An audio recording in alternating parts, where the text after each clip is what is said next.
¿Cómo es que llegaste a la industria energética? Este podcast está patrocinado por Ecolife, tu aliado experto en proyectos y soluciones con energía solar. Construyamos juntos la rentabilidad de tu empresa. Historia muy larga y muy enredada, pero la voy a hacer. Voy a hacer el uso de mi talento de síntesis. Como profesora tengo que usarlo frecuentemente, pero mira, llegué a la industria energética totalmente por accidente. Yo ya tenía 2 carreras previas antes de estudiar Derecho. De hecho, 3 grados académicos. Derecho fue mi cuarto. Primero estudié estudios latinoamericanos para entender nuestra siempre controvertida realidad, y después estudié una maestría y un doctorado en letras. Fui editora de Octavio Paz y cuando terminé mi doctorado en letras, me dio un síndrome que se llama la adicción a la cocaína equina. Empecé a montar y me encantaron los caballos. Y como la gente sabe, mantener caballos no es barato, entonces necesitaba una carrera que me permitiera mantener caballos. Estudié Derecho en el ITAM, y justo al salir, se me presentó una oportunidad de trabajo relativamente bien pagada en la Comisión Reguladora de Energía, a pesar de que yo no sabía nada de energía.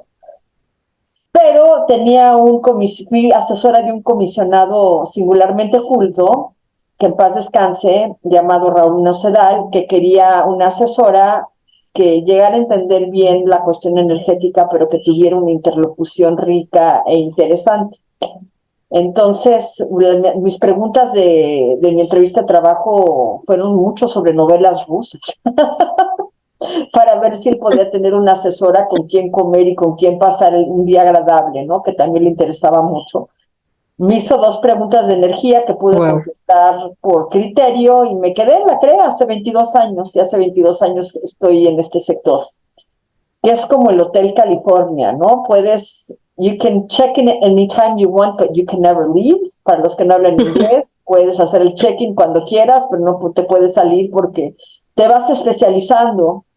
Y yo ya estoy sobreespecializada en energía y podría tratar de moverme a telecomunicaciones o a competencia o a cualquier otra actividad regulada, pero he hecho de la energía no solo una profesión, sino también un estilo de vida, e incluso tengo una especie de familia energética.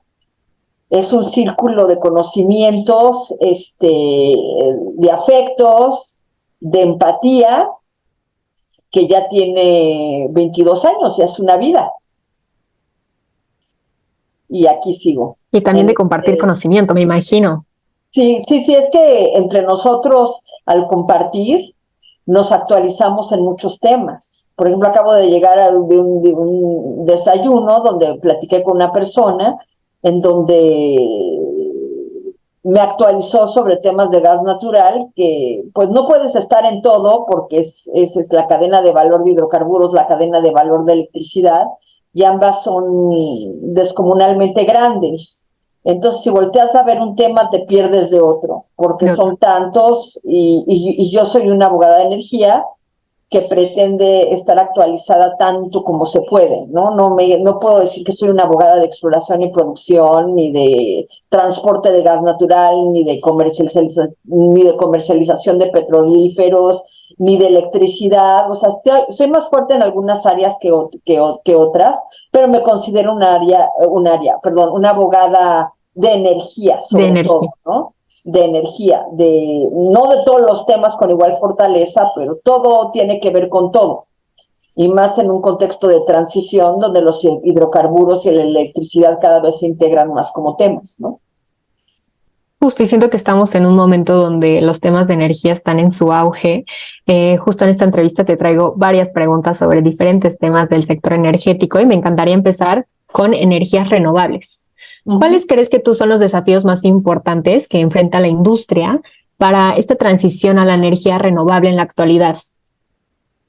Mira, hay muchísimos problemas por resolver, ¿no?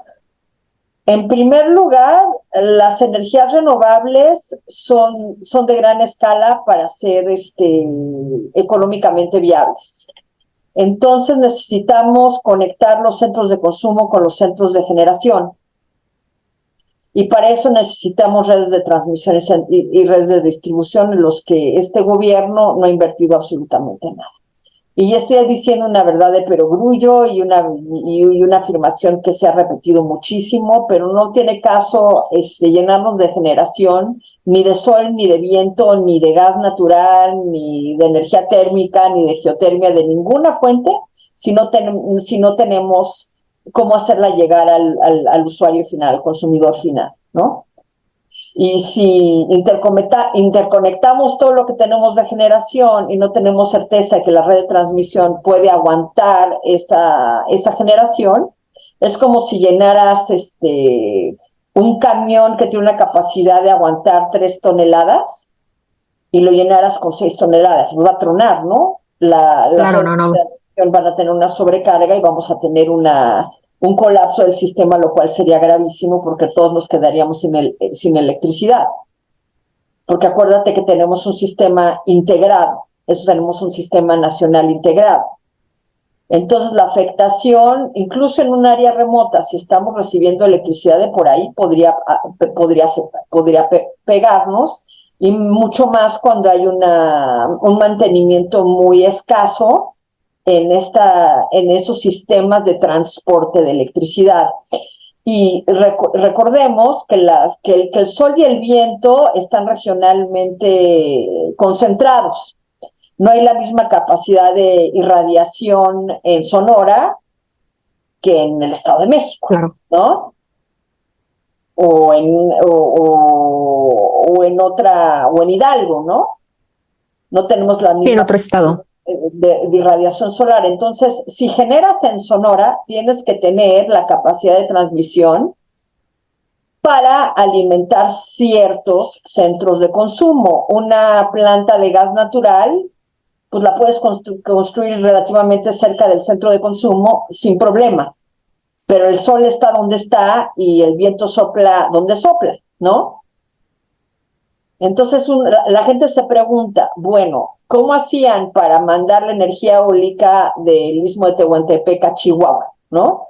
Es que no es esa misma energía eléctrica la que llega a Chihuahua. Si hace un swap, un intercambio con la energía que estuviera generando CFE u otro generador y se inyecta a la red de transmisión y se hace un intercambio. Pero sí, una de las grandes cuestiones de las energías renovables es que están regionalmente focalizadas y que tienen que llegar a los centros de consumo, y para eso se necesitan redes de transmisión y distribución, y buenas. Y Claro, la evitar infraestructura. tanto las pérdidas técnicas como las pérdidas ilícitas, porque hay municipios enteros que se cuelgan de las redes de transmisión y distribución, lo que causa que tengamos muy mal servicio. De hecho, yo vivo la mitad del tiempo en la Ciudad de México, la mitad del tiempo en un área rural, y en este momento estoy en la Ciudad de México porque mi red de distribución en mi zona rural está teniendo muchas fallas eléctricas porque todo el mundo está colgado. Y también por falta de mantenimiento. Y porque es una zona rural de escasos recursos, ya se fue el comino, porque la gente... Si nos puedes explicar. Ay, perdón, creo que... Sí, perfectamente. Me gustaría si nos pudieras explicar un poco más sobre el sistema integrado.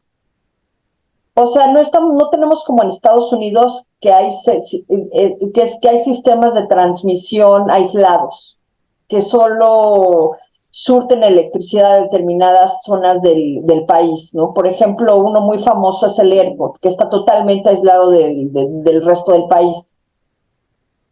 Solo sirve a una zona en la cual el principal consumidor es el estado de Texas. Y esa fue cuando hubo los apagones hace un par de años por la helada.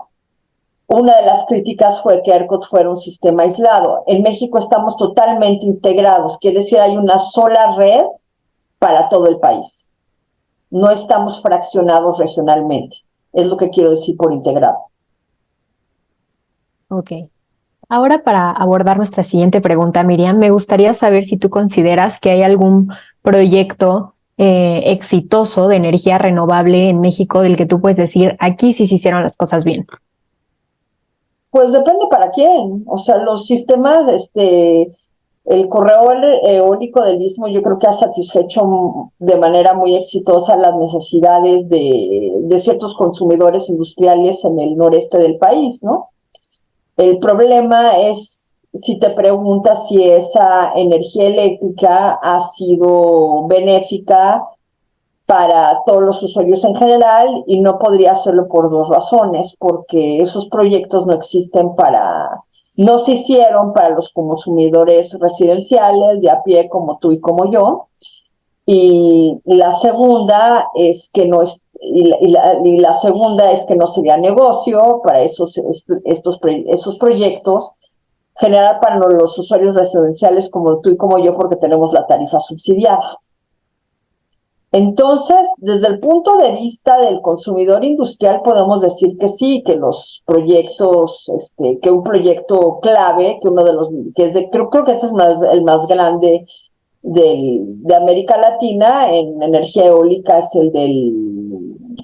es el de Oaxaca, del Istmo de Tehuantepec.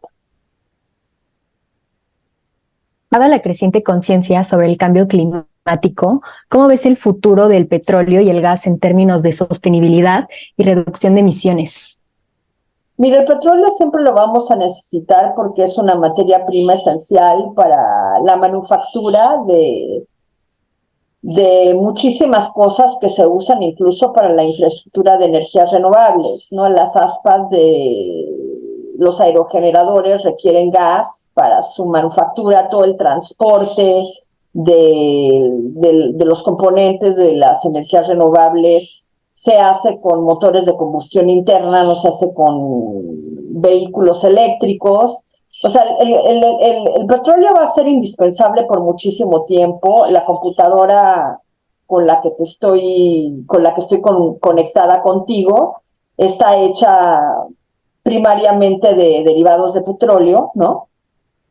Y todo lo que está a mi alrededor está hecho de petróleo. Incluso el estudio donde estás tú está hecho principalmente o totalmente de derivados de petróleo. Entonces, un error muy común es confundir los combustibles fósiles como fuente de generación de electricidad o de fuentes de movilidad, ¿no? Y otra cosa es como insumo para todo lo que usamos y dependemos. O sea, desde los chicles están hechos de un hidrocarburo, ya no es del árbol, chicle. Sí, justo todas las cosas que están derivadas del petróleo, ¿no? No, incluso medicamentos. O sabes, los tintes de pelo, los medicamentos, las llantas de tu bicicleta que usas creyéndote que eres verde, la pintura con la que está hermosamente pintada tu bicicleta. O sea, ¿cuánta gente tiene vehículos eléctricos todavía en México? Somos hidrocarburo dependientes hasta el tuétano, ¿no? Entonces, lógicamente, el petróleo está para quedarse incluso durante la transición, es necesario para la transición porque la manufactura depende de muchos o totalmente de los insumos derivados del petróleo. Así es, está en nuestro día a día. Pues sí, o sea, nos guste o no, no podremos aventar bandazos de solventes a óleos en museos, cosa que me parece una actitud salvaje e irracional. Pero supongo que esas personas no llegaron en triciclo ni a pie al museo, ¿no? Claro. En algún vehículo debieron haber llegado. Entonces es una terrible doble moral decir que vamos a prescindir del petróleo cuando dependemos de él, incluso para este programa, totalmente. Este programa y el hecho de que yo esté platicando remotamente contigo es posible porque tenemos petróleo. Si no, no sería posible. Ni existiría tu estudio ni mi computadora. Así es, las cosas que están derivadas del petróleo. Sí, por eso hay una transición incluso en las mismas petroleras donde le están dando muchísima más importancia a los procesos de la cadena intermedia del petróleo, ¿no? Que es el midstream. ExxonMobil tiene un CEO por primera vez que no se dedica a exploración y producción, sino a la cadena intermedia, que es donde se producen todos los insumos necesarios para todas las cosas de las que dependemos en nuestra vida cotidiana. Te digo, hasta los chiquis. Sí, no, me parece muy interesante justo, o sea, siento que muchas veces no somos conscientes de todo lo que nos rodea que está derivado del petróleo, lo que dices, o sea, gracias al petróleo podemos tener esta videollamada en este momento, ¿no? Indiscutiblemente, y gracias al petróleo tienes llantas en tu coche y gracias al petróleo tienes vehículos La movilidad. eléctricos, porque no sé si has visto las llantas de los Tesla. Sí. Que son gigantes. Bueno, esas llantas, el caucho no es del árbol del caucho, ¿no? Es de derivados del petróleo. Miriam, y ahora transbordándonos al tema de sustentabilidad, en tu opinión, ¿cuál es el papel de la responsabilidad social corporativa en promoción de la sustentabilidad empresarial? Mira, ese es un tema complicadísimo. En cuanto al medio ambiente, ya hay, o sea, ¿qué es la responsabilidad social? El trend último es el ESG, ¿no? Environmental, Social and Governance, o ASG, ambiental, social y de gobernanza. Lo ambiental es relativamente fácil de medir porque los instrumentos de medición de emisiones, de contaminación, de reforestación, son fácilmente calculables, hay métricas claras. En lo social ya se pone la cosa bastante más espinosa. ¿Por qué? Porque lo social tiene dos componentes y mucha gente tiene confusiones muy, muy importantes. Dicen, bueno, llega una empresa y construye una escuelita en un lugar donde va a operar, o construye un hospitalito donde va a operar, o pone un caminito, o tiene stakeholder engagement y hacen una capacitación, un entrenamiento, etcétera, etcétera, ¿no? Y no, es realmente hacia adentro de la empresa tienes que tener políticas de equidad salarial, de inclusión de mujeres, de inclusión de capacitados, de protección de datos de tus consumidores, de calidad de tus productos, también asegurarte de que tus proveedores sean socialmente responsables. Entonces, han entrado una cantidad de variables a lo que se define como sustentable, que es ya un asunto de difícil cumplimiento. No te diría que de imposible cumplimiento, pero de difícil cumplimiento por todas las empresas. Entonces, como se ha puesto difícil, muchas empresas están haciendo simulaciones. Por ejemplo, en el tema de las gobernanzas, seguramente tú has oído hablar del archirrepetido tema de la inclusión de mujeres en consejos de administración de las empresas, ¿no? Sí. Entonces se meten a mujeres a los consejos de administración de la empresa y algunas veces, no te voy a decir que en todos los casos, se hace para cumplir con una cuota de género en los consejos, pero no les dan un poder de decisión sustantivo, ¿no?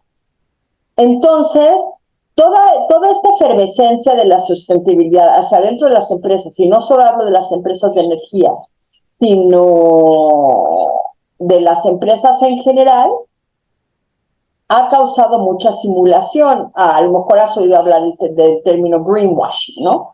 Que es bañar de verde. Y se está volviendo en un problema porque hay muchas simulaciones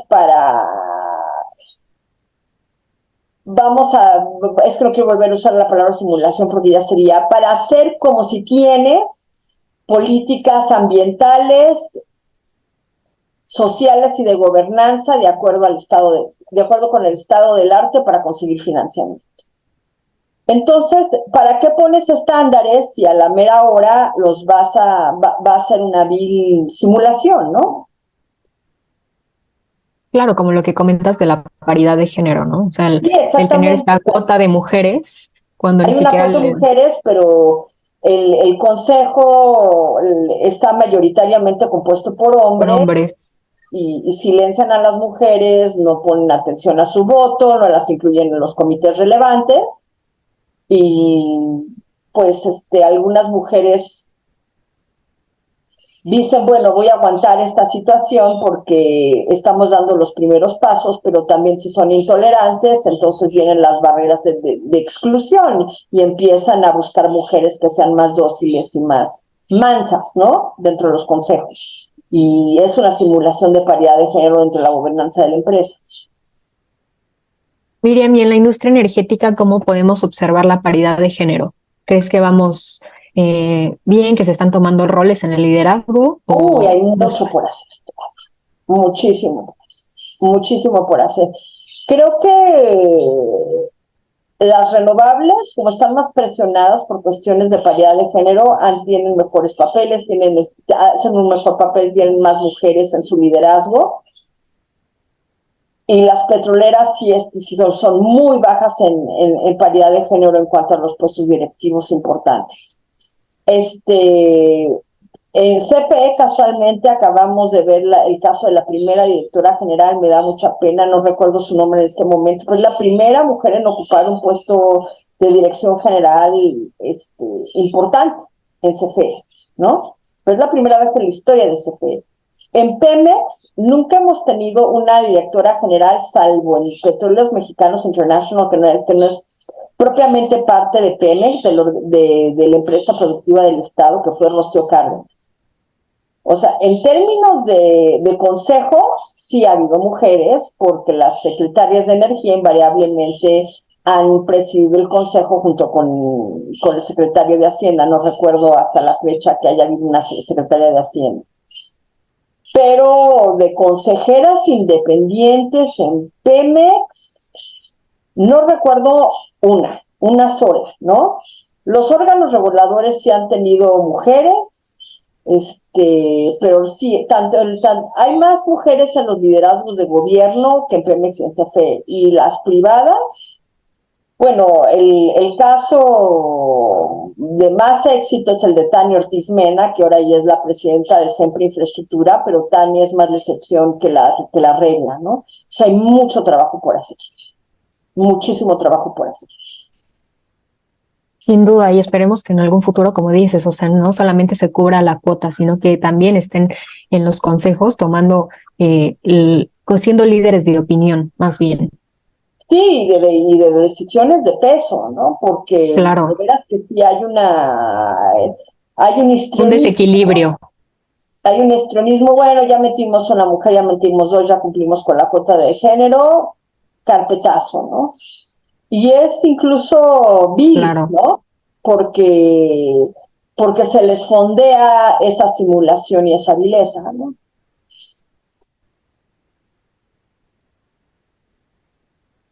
Miriam, y ahora tocando otro tema muy importante en la actualidad, la pobreza energética. Uh-huh.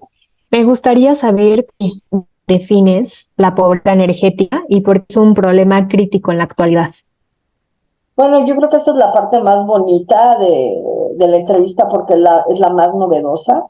Mira, ya hay muchas definiciones de pobreza energética. La primera definición vino del Reino Unido y es cuando una familia gasta más del 10% de sus ingresos en energéticos, ¿no? Pero después, trabajos posteriores ya buscaron una definición multidimensional de la misma y ven que es acceso a energéticos accesibles, económicos, confiables y modernos, ¿no? Porque si únicamente tienes energéticos baratos que te causan la muerte, pues sigues en un estado de pobreza energética, como sería el uso de la leña en las cocinas mal ventiladas. Y sí tenemos una situación endémica en México donde mueren muchísimas mujeres y mueren muchísimos niños de enfermedades oclusivas pulmonares debido a que están todo el día en hogares mal ventilados, usando anafres en el peor de los casos, o estufas que utilizan leña como combustible. Y ese dióxido de carbono es inhalado por los pulmones y acaban como de minero, ¿no? Y es un problema sobre el cual hay pocos especialistas en México. Yo recomendaría mucho a Carla Sedano, que tiene una visión también muy enfocada al género y a prácticas culturales, pero también a Rigoberto García Ochoa, que hace un análisis cuantitativo, menos matizado, pero los dos son muy buenos y a ambos los considero mi maestro y mi maestra en este tema. Y tú y yo nos estamos viendo ahora en la Ciudad de México porque he tenido muchísima intermitencia en mi casa, en el campo, porque hay una situación de fallas en el acceso a la electricidad y yo dependo de mi trabajo y tuve que quedarme en la Ciudad de México para trabajar porque es intolerable para mí, para mis clientes, que yo me atrase porque no tengo electricidad porque, y hay tanta intermitencia en la zona rural donde vivo, porque la gente no confía en CFE, se cuelga de los cables de distribución y causa fallas terribles. Pero es un ciclo vicioso, porque la gente se cuelga, no tenemos servicio, y no tenemos servicio porque la gente se cuelga. Y he hablado con gentes de las cuadrillas de la CFE y se cansan de reponer los cables de cobre porque la gente se los roba. ¿Pero por qué se los roba? Porque la gente es pobre. Entonces, es un problema que afecta muchísimo, porque ahorita tú y yo estamos hablando muy contentas en esta entrevista, ¿no? Pero si yo no tuviera esta alternativa, sería rehén de la falta de electricidad porque estaría totalmente incomunicada. Porque cuando falla el servicio eléctrico, no tengo buena señal ahí de la empresa de telecomunicaciones, me quedo sin módem y también es gente que con mucho esfuerzo ha comprado refrigeradores, televisiones, su plancha, de milagro tiene una lavadora y cuando tenemos esta intermitencia, ayer tuvimos 6 interrupciones secuenciales en el servicio eléctrico y la gente en la página de internet del pueblo se estaba quejando que si CFE les iba a pagar la defunción de sus electrodomésticos. Pero también escucho los argumentos de CFE y digo, esto es un círculo realmente vicioso porque CFE también sufre el robo del cable y sufre el impago de muchos usuarios. Incluso hay municipios enteros, no te puedo decir si eso es el caso de mi gobierno municipal, que están colgados de la red. Entonces, ¿cómo una empresa pública puede mantenerse ante una tan mala relación con sus usuarios? Y hay 50 millones de personas en el país. En mi caso en particular lo menciono porque lo he vivido en carne propia, pero hay 50 millones de personas en la situación en la que están mis vecinos y la mía, de la cual yo puedo escapar. Imagínate los 50 millones que no pueden escapar del mal servicio. Y de las mujeres y niños que se mueren por inhalar humo de leña. Y es un tema que todo mundo ignora. Lamentablemente yo me he vuelto una especie como de apóstol de la pobreza energética. Insisto a hablar del tema, y todo el mundo quiere hablar de los grandes proyectos, de los grandes temas, pero esto es un gran tema, pero afecta a gente invisible, ¿no? Y anoche hice una rabieta en una cena donde todo el mundo hablaba de que los vehículos eléctricos van a bajar de precio y yo decía, ¿para quién? ¿Para quién? Un amigo hizo un proyecto de donativos a tribus, me parece yaquis, y no les preguntó y llegó con costales de maíz. Y la tribu yaqui dijo, oye, ¿por qué me traes maíz? Tráeme bicicleta porque no tengo tráeme bicicletas porque no tengo que transportar. Entonces estamos hablando de electromovilidad cuando la gente tiene que caminar a la escuela bajo tormentas en lodazales o en el calor inclemente que a veces sufrimos en este país, de veras, ¿de qué país estamos hablando, no? Sí, la realidad, o sea, ¿de qué realidad estamos hablando, no? ¿De qué De la realidad? verdadera Entonces a mí me apasiona y me irrita mucho cuando hablamos de las grandes inversiones como fines en sí mismos. La inversión no es un fin en sí mismo si no hay una derrama que levante a los que están pagando los costos de los proyectos, porque depende mucho también de sus tierras, de su modus vivendi, hay una afectación a sus vidas, ¿no? Entonces no hay justicia energética si en primer lugar las comunidades no tienen poder de decisión, ¿no? Sobre qué proyectos energéticos deben afectarlos y cómo, ¿no? Y en segundo lugar, si no se beneficia, porque como te decía, en el istmo de Tehuantepec, yo he oído hablar yo he oído a personas decir que las empresas eólicas levantaron enormemente los municipios de Cuchitán. Yo acabo de estar en Cuchitán y yo no vi nada levantado, ¿eh? Nada. Entonces, hablando de eso, es el corazón de la responsabilidad social, que el sector energético, si va a ser socialmente responsable, elimine estas inequidades de acceso a los energéticos. Y la pobreza energética es un tema urgente. Bueno, Bezos de Amazon ya tiene una fundación contra la pobreza energética en Asia y en África. Y una amiga mía, cuyo nombre no puedo más mencionar porque no me lo ha autorizado, es parte del consejo de esa fundación, y le he pedido que, ¿por qué no ve la pobreza energética en México en su agenda? Y me dijo, me dice, tal vez porque es imposible en este momento dialogar con el gobierno. Y le dije que es el colmo porque es un gobierno que supuestamente aboga por los pobres, ¿no? Pero la Fundación de Besos, vamos, parte de la gran solución a la pobreza energética incluye la inclusión de sistemas descentralizados, o sea, de pequeños sistemas de redes, de paneles fotovoltaicos, financiados por el sector privado para aliviar la pobreza energética, pero este gobierno cree los proyectos centralizados como la CFE con centrales de generación que necesitan grandes redes de transmisión y grandes redes de distribución para llegar a la gente, pero eso es muy costoso y como te dije, es socialmente complicado y es geográficamente complicado. Si tú quisieras, la red de distribución no solo sufre por los seres humanos donde tengo mi casa campestre, donde tengo mi rancho, sino también porque es una zona muy arbolada. Entonces te cae un árbol y nos quedamos sin luz 2 días.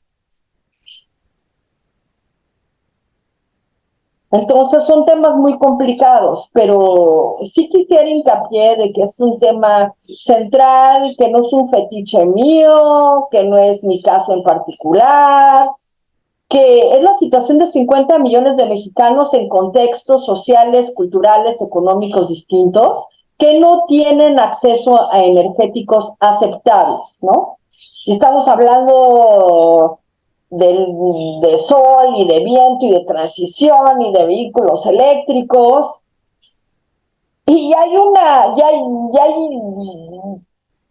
un porcentaje avasallador de mexicanos que no tiene nada. Olvídate sol, olvídate viento. Bueno, electromovilidad ya nos morimos de risa, ¿no? No tienen ni bicicletas, como te hablé en el caso de los yaquis, ¿no? Entonces, realmente, ¿de qué transición estamos hablando? Sí, o para quién estamos ¿O hablando. para quién estamos hablando? Para que se puedan levantar el cuello en las COPs y lleguen todos en sus aviones privados, ¿no? Y ya hay más mucha atención al tema de la justicia y la pobreza energética, pero hace 5 años, cuando yo me empecé a interesar, realmente había muy poco en México, incluso a nivel global, es un tema que ya está cobrando efervescencia. Te digo, uno de los hombres más ricos tiene una fundación, que es la de Besos, y que sigan los ricos fijándose en el tema de pobreza energética para que inviertan, porque en la medida, o sea, perdóname el cliché, pero no puede haber paz sin justicia, ¿no? No puede Claro. haber paz sin justicia. Entonces, en la medida de que invisibilicemos a aquellos que no tienen recursos, algunos de energía en sus hogares, no vamos a tener una sociedad ni pacífica ni justa. No, Es Miriam, y te agradezco inaceptable. mucho por traer este tema. Te agradezco mucho por tocar este tema en la actualidad, porque como dices, siento que es un tema muy tabú todavía, ¿no? O gente No que es tabú, no a lo nadie quiere le tocar. importa. Eso es lo que me desespera. Y lo volví a vivir ayer, ¿no? Porque me acerco a empresas, me acerco a grandes tomadores de decisión, tanto del sector público como el privado, y les parece un tema muy mono, pero lo que quieren es grandes proyectos solares, grandes proyectos eólicos, electromovilidad, todo es grandote para los grandotes. Ah, no, es que, y ayer me dieron el peor argumento de todos, es que cuando los ricos inviertan masivamente en paneles solares, van a bajar de precio. Y mientras tanto, ¿qué? ¿Qué pasa con los invisibles mientras eso sucede? ¿Que traen camote? ¿Que su refrigeradorcito de 12,000 pesos que con tanto sufrimiento compraron en Coppel o en Electra, con abonitos por los que les acabó saliendo en 14,000 pesos, se queden sin refrigerador por la intermitencia en el servicio, mientras convencen a los ricos que pongan techos solares para que el panel baje? No, señores y señoras, eso tiene que ser atacado de manera simultánea. No podemos invisibilizar a la gente. Miriam, ¿y Y cuáles menos tú a crees 50 que van a millones de ser las... mexicanos. O sea, la bestia es brutal. Estamos hablando de casi el 50% de la población. Ujú. Y mis respetos, y quiero extender un muy cálido y sincero agradecimiento a Rigoberto García Ochoa y a Carla Sedano, que sí van a las comunidades a electrificar.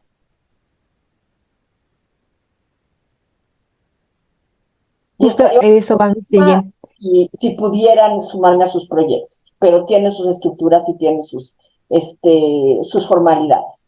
Pero sus procesos. sí quiero hacer saber que la gente en México, que los ciudadanos de a pie como Carly, como Rigo, sí están haciendo algo, pero son dos para un problema de 50 millones. O no sé si hay alguien más. Que levante la mano, porque he buscado hasta por debajo de las rocas. Y todo el mundo me habla de los grandes temas, de la gran transición, de los grandes proyectos, de si sólidos, si vientos, si petróleo, si gas. Y los invisibles, que además son muchos. Miriam, Miriam, ¿y cómo podemos desempeñar un papel justo para la promoción de la justicia? Pues hablar, escribir, tomar nota, ¿no? Que decir que no podemos hablar de la transición energética sin justicia energética. Porque también ayer, digo, no puedo mencionar los nombres de mis interlocutores porque sería una falta enorme de decencia, pero la discusión era rentabilidad, bajos precios para los usuarios por un escalamiento, y rentabilidad para las empresas y pragmatismo. Y yo decía, ¿y la justicia? Y uno de mis interlocutores me dijo, no, no la va a ver hasta que sea rentable. Y de veras que ardí de indignación y de ira.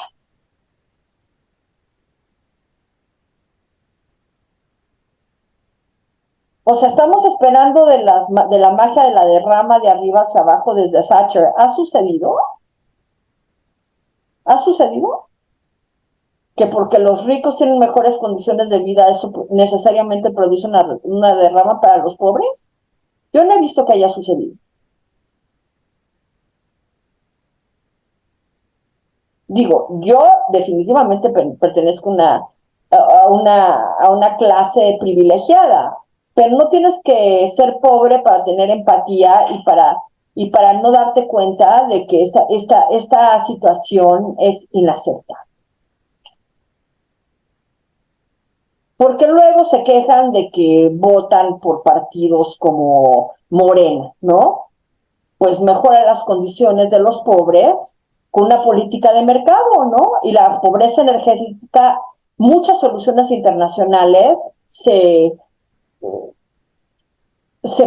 plantea un esquema de colaboración entre el sector público y privado para que los privados encuentren mecanismos de financiamiento para instalar masivamente paneles solares o mini eólicas también, que las he visto en Costa Rica para minimizar el problema del acceso de las energías limpias en comunidades aisladas. Y sí, yo en Costa Rica me fui de vacaciones y veía mini eólicas, mini sistemas eólicos. Decía, qué curioso, porque sí he visto mucha generación distribuida solar, pero nunca había visto mini sistemas eólicos con mini grids, con mini redes de transmisión.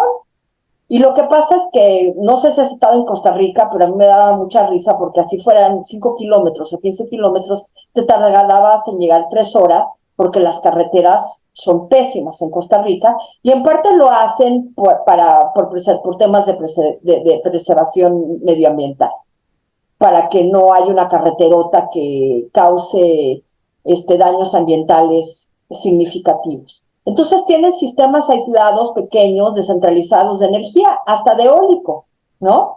Y también muchas mini hidráulicas, porque tienen muchísima agua. Y eso podría funcionar porque México es un país muy grande y topográficamente complejo, pero necesitas mucha inversión.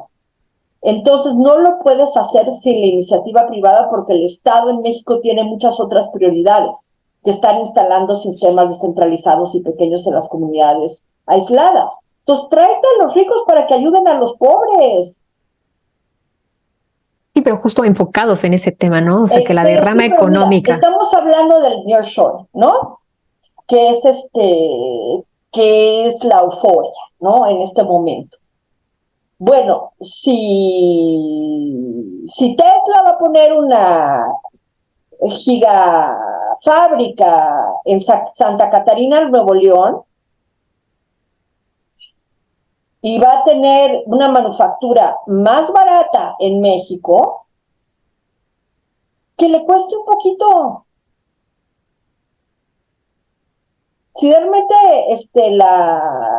la empresa gigamillonaria de Musk quiere tener éxito en México, que vaya a las comunidades del norte y instale sistemas descentralizados de energía. Entonces sí va a tener un ESG exitoso, ¿no? En la parte social.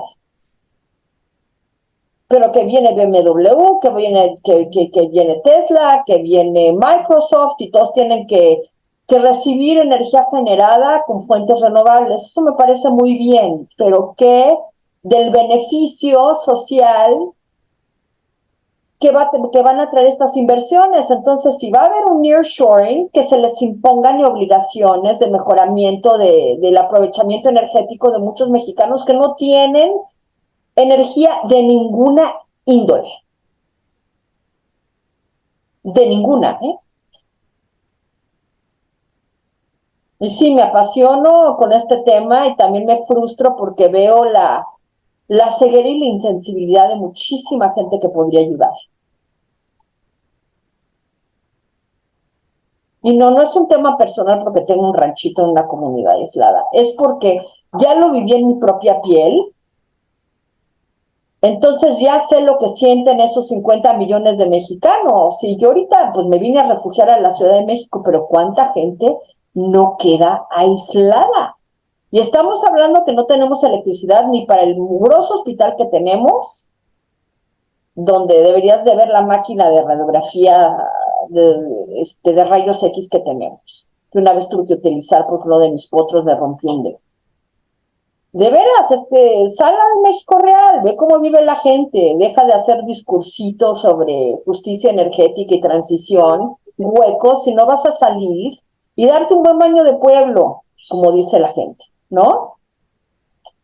Y ponte en contacto con esos 50 mexicanos que no tienen energía de ninguna índole.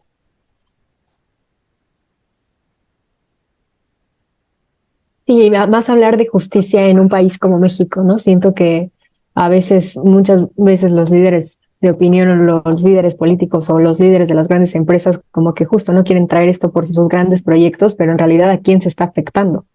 Exactamente, y después hay problemas porque no quieren ceder sus derechos superficiarios de sus terrenos, pues ofréceles algo que porque les puede interesar, salvo el pago de una renta, ¿no?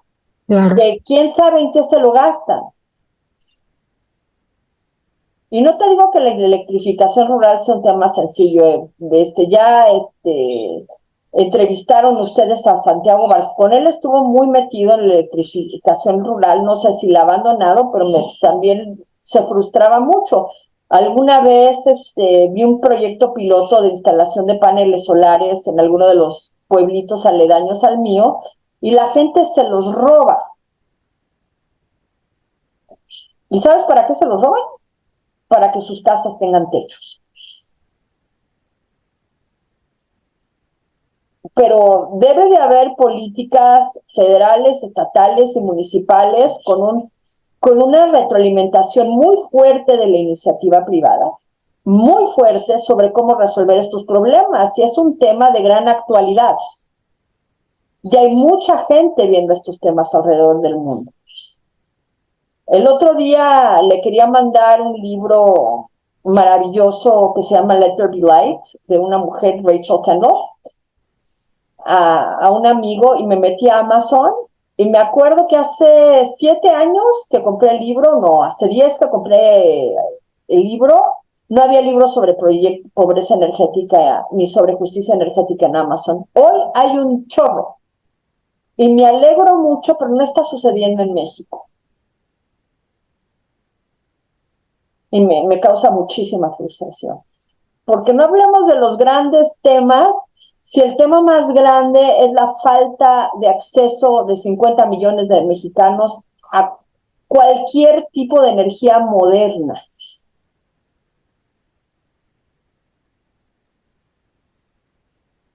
Que si van a tener éxito los proyectos, si van a ser rentables, todo eso está muy padre.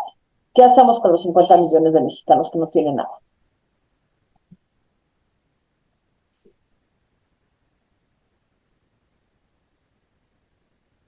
Miriam, pues muchísimas gracias por traer este tema, por visibilizarlo. Yo sé que a veces cuando no hay, como dices, o sea, los dos o cuando la gente no te hace caso, como tú dices, ni siquiera es un tabú, es gente que ni siquiera le importa este tema, a veces es muy frustrante, pero creo que para empezar se necesita visibilizar esta realidad de México. Sí, y sí, me apasiona mucho el tema y este apasionamiento hoy se exacerbó por los intercambios que tuve ayer y también Sí, me imagino. porque fueron muy frustrantes y también porque hoy me enteré que no puedo volver a mi rancho porque ayer hubo 6 apagones secuenciales y todo el mundo corrió a apagar a desconectar todos los aparatos eléctricos porque estamos cansados de perder nuestros electrodomésticos y computadoras y no voy a poder volver a mi casa porque tengo que entregar algo muy importante el lunes. No, estoy exiliada por la falta de servicio eléctrico. Realmente es un exilio. Y soy de las afortunadas porque tiene otro lugar donde llegar a trabajar. Sí, pero la realidad de las otras 50 millones de personas que no hay No tienen alternativa. dónde ir, no tienen dónde ir. Y se quedan, bueno, desconectados del mundo, ¿no? Entonces, alguna vez le dije a mis alumnos, cierren los ojos y quédense así 4 horas. No pueden ver, no pueden comunicarse, no pueden tener acceso a información. ¿Cómo se siente? 4 horas. No, no aguantamos ni media hora sin ver el celular. Ah, muy bien. Así se sienten 50 millones de mexicanos. Incomunicados. Porque ya la electricidad es el gran canal de conexión entre la comunidad humana. Sí, es nuestro día a día. Ajá. Sí, no, Siento que no, para bueno, te causa un estrés terrible. Hace un momentito tú y yo no teníamos buena conexión de internet y ¿no te empezaste a estresar? claro. Pues yo también.